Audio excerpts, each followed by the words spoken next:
নমস্কার, সবাই কেমন আছেন? অনেক দিন বাদে একটা নতুন ভিডিও নিয়ে চলে এলাম। দিনটা ছিল রবিবার, মানে 4th আগস্ট। রবিবার মানেই ছুটির দিন, আর ছুটির দিনগুলোতে আরোই ভালো লাগে যখন বাড়িতে কেউ আসে।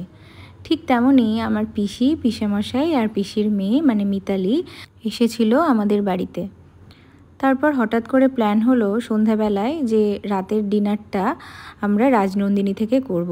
যেমন বলা ঠিক তেমনই কাজ। যারা হাবড়াতে থাকেন তারা নিশ্চয়ই রাজনন্দিনী চিনবেন। আমি, বোন, মা, পিসি আর মিতালি এই 5 জনে মিলে পৌঁছে গেছিলাম রাজনন্দিনীতে। বাবা আর পিসেমশাই যায়নি। বেশ ভালোই লাগে মাঝে মধ্যে লাঞ্চটা বা ডিনারটা বাইরে থেকে করা, আরও হয় যদি সেটা ফ্যামিলি মেম্বারদের সাথে হয়। এটা রাজনন্দিনীর এক্সটেন্ডেড পার্ট।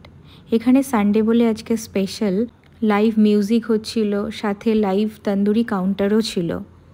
বেশ ভালোই লাগছিল, কিন্তু লাইটটা কম ছিল, কিন্তু স্টিল অ্যাম্বিয়েন্সটা খুব সুন্দর ছিল। গান শুনতে শুনতে গল্প আড্ডাটাও বেশ জমে উঠেছিল 5 জনের মধ্যে।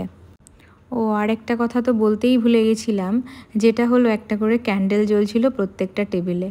মানে এটাই ফিল হচ্ছিল যে ক্যান্ডেল লাইট ডিনার। আচ্ছা, আপনাদেরকেও একটু গান শুনিয়ে দিই।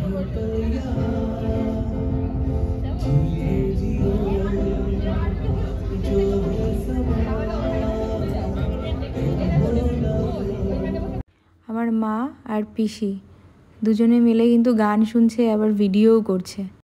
গল্প করতে করতে আর ওয়েট করতে করতে খাবার চলে এলো ফাইনালি। ফার্স্টেই অর্ডার করেছিলাম স্টার্টারের মধ্যে ফিশ হরিয়ালি কাবাব। এরপর মেন কোর্সে অর্ডার দিয়েছিলাম রাজনন্দিনী স্পেশাল মুর্গ হান্ডি বিরিয়ানি। সাথে ছিল ফ্রাইড রাইস এবং চিকেনের একটা আইটেম। বিরিয়ানিটা দেখতে যতটা লোভনীয় ছিল, খেতেও ঠিক ততটাই লোভনীয় ছিল।